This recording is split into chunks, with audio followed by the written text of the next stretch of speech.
Michael Appleton with a frustrating afternoon, I'd have thought. Yeah, very. Feel hard done by a little bit. Felt we were more than comfortable in terms of deserving at least a point out of the game today. Thought we played all right, but ultimately the 2 goals we conceded today they're not good enough, and you can't afford to give them goals away against a side that are struggling. Never mind a side that are obviously flying high near the top of the league. So that was literally apart from the 2 goals. I was reasonably pleased with the performance. I thought we moved the ball quite well. We had numerous opportunities, certainly start of the game and in that last sort of 20-25 minutes or so.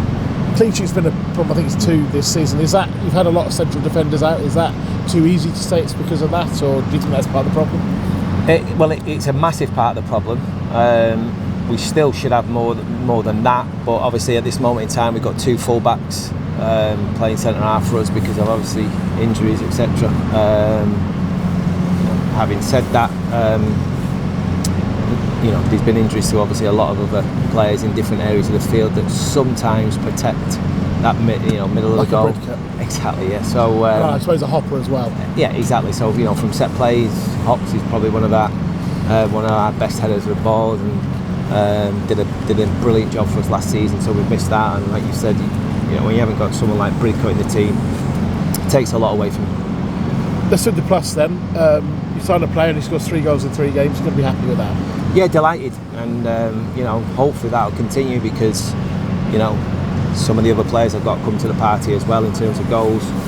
I praise them enough and give them enough confidence for what we do between both boxes, but ultimately there's a responsibility when you get in the box and you've got a pass to give to your teammate or an opportunity to get a shot away early and make the keeper work.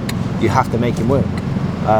If you're not, all of a sudden now I've got 1 or 2 sort of options in them forward areas, and I'll make them, and they'll find themselves on the bench and they won't play. It's as simple as that. Where 3 or 4 weeks ago I never had the opportunity to do that. So pleasing in terms of performance wise, but ultimately a few of the players got to take responsibility that they need to do better in them last final moments. Is Maguire partnering a little bit with him an option going forward? That experience? Yeah, possibly. I thought Manx when he come on, I thought he was excellent, to be fair. I thought he was the one who looked like he could open them up and certainly find that pass that we were looking for.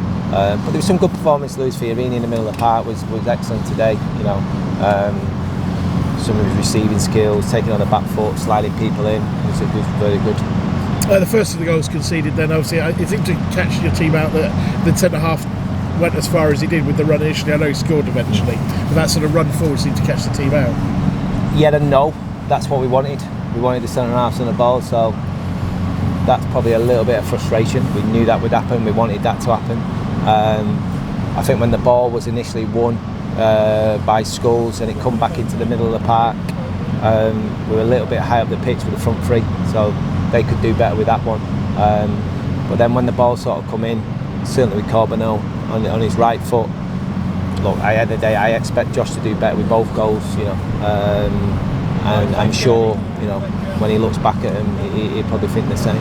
Looked like you may have had a couple of injuries second half. Teddy first, is that just a recurrence of the ongoing problem? Yeah, it is. Yeah, we've got a bit of a decision with him, whether we shut him down for a little period, whether he has an injection in it, or potentially even worse, maybe in terms of an operation. But I think it's just one of those injuries that you've got to continually look after in between games. So, do we shut him down for a week or so, or do we just try and manage him in between the games? Obviously he's had to come off a little bit earlier today than he has done in previous games, so it might be that we have to sort of pull him out for a game or 2. And Connor seems to be battered around like a London bus in that second half. I assume that's a sort of a build-up of the knocks he was taking.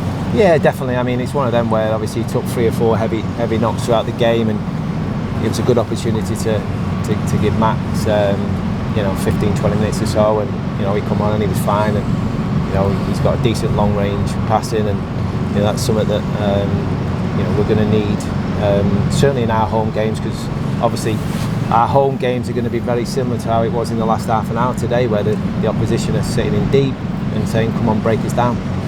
Max came on and I thought made a good impression with his range of passing.